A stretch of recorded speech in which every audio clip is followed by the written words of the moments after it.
What's up guys, Chris here from Mainely Mesh. Sorry for all the shadows, crazy lighting. I'm filming this later on a Sunday than I would have liked. But huge shout out to my first two patrons, Nick and Johnny. Really appreciate it. Click the link down below to help support this content and keep it coming for you. But today we're going to review the Ecd DNA. Acronyms. So the DNA made a stir when it came out because it advertised itself as the first ever warp-proof head. Obviously, warping plastic is the single biggest drawback to using plastic in a lacrosse head. The reason nylon and plastics in general were switched to in the first place and have stayed that way is because they are so durable underneath the crazy amount of stresses and torques that lacrosse heads experience over the course of a game and over their lifetime. It's one of those things where there have been some carbon fiber options in the past, if you remember Harrow and a few other materials, but really it just doesn't match the overall toughness of a plastic head. Nylon was used primarily for the first 20-ish years of lacrosse manufacturing, and then it switched over to a few other kind of hybrid plastics. STX and Warrior kind of had their own that they used for a little bit, and then the first kind of designer plastic head that I can think of was probably the Hawk with Epic, and then String King started using their own proprietary material. So that's really where we were at until Ecd came out with what they call their own proprietary material.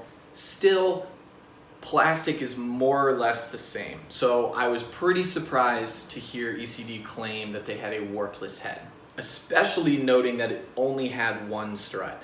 Typically you want to see 2 to 3 struts to even out the forces in the head and keep its shape over a longer period of time. So to see them claim that it was warpless and have one strut, I was a little skeptical. Now, as you can probably see with this head, it's gotten a good amount of use. We basically put it on a D-pole this summer and let some kids take some hacks with it the entire summer, played in a bunch of heat. We were in 100-degree weather in Salt Lake City, really hot weather in Colorado. So all in all, maybe a little bit of angle to the left, but that's pretty impressive. So how did Ecd accomplish this?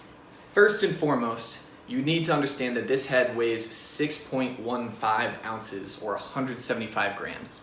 That's heavy.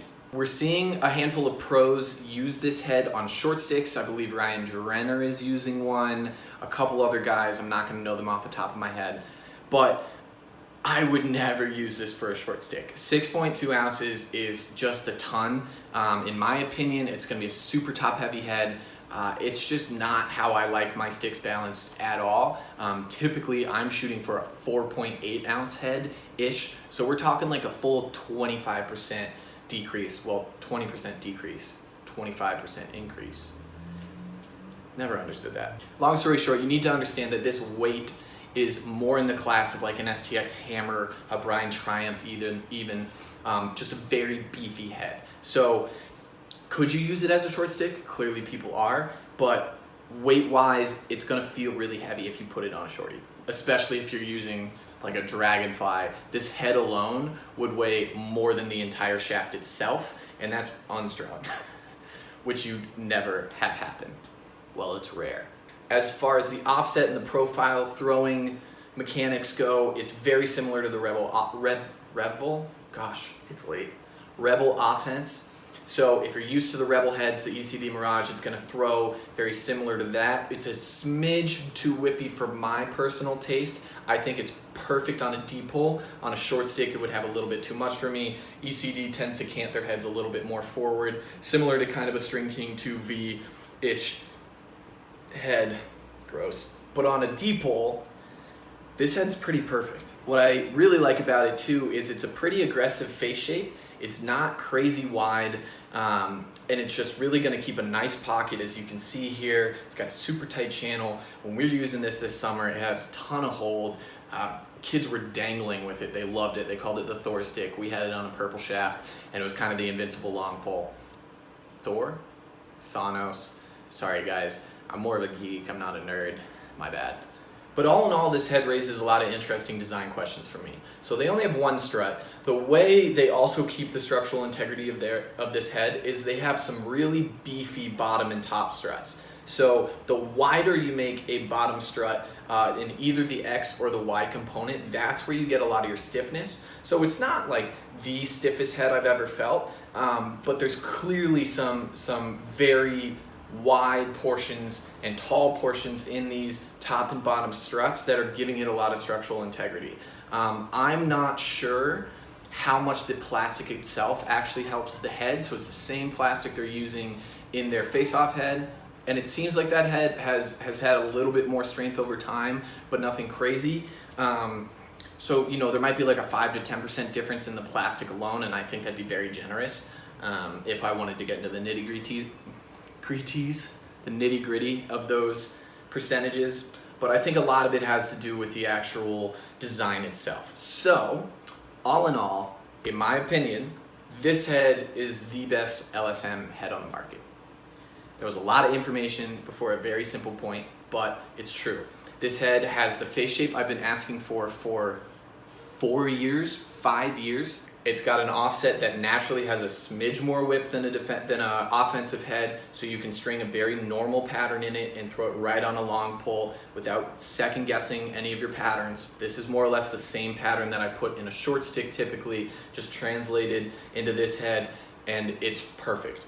Also, because it's not too wide up top, you don't have to put a crazy high pocket in it for the ball to go in very easily on ground balls, which was such a big pet peeve of mine. All of these defensive heads were designed for high pockets, but then had super wide upper sections, which naturally means the mesh is going to be pulled super tight across, and you weren't going to be able to channel it down into the bottom of the pocket very easily, which meant it was bad for ground balls, or you just had a terrible pocket. This head is the best of both worlds. It clearly holds up very well, as we saw this summer, and I just don't see any other defensive head on the market even coming close to this product. So just a little side commentary on that. It's pretty incredible what Ecd has done over their careers. They used to get a lot of flack back in the OG days for not having anything innovative.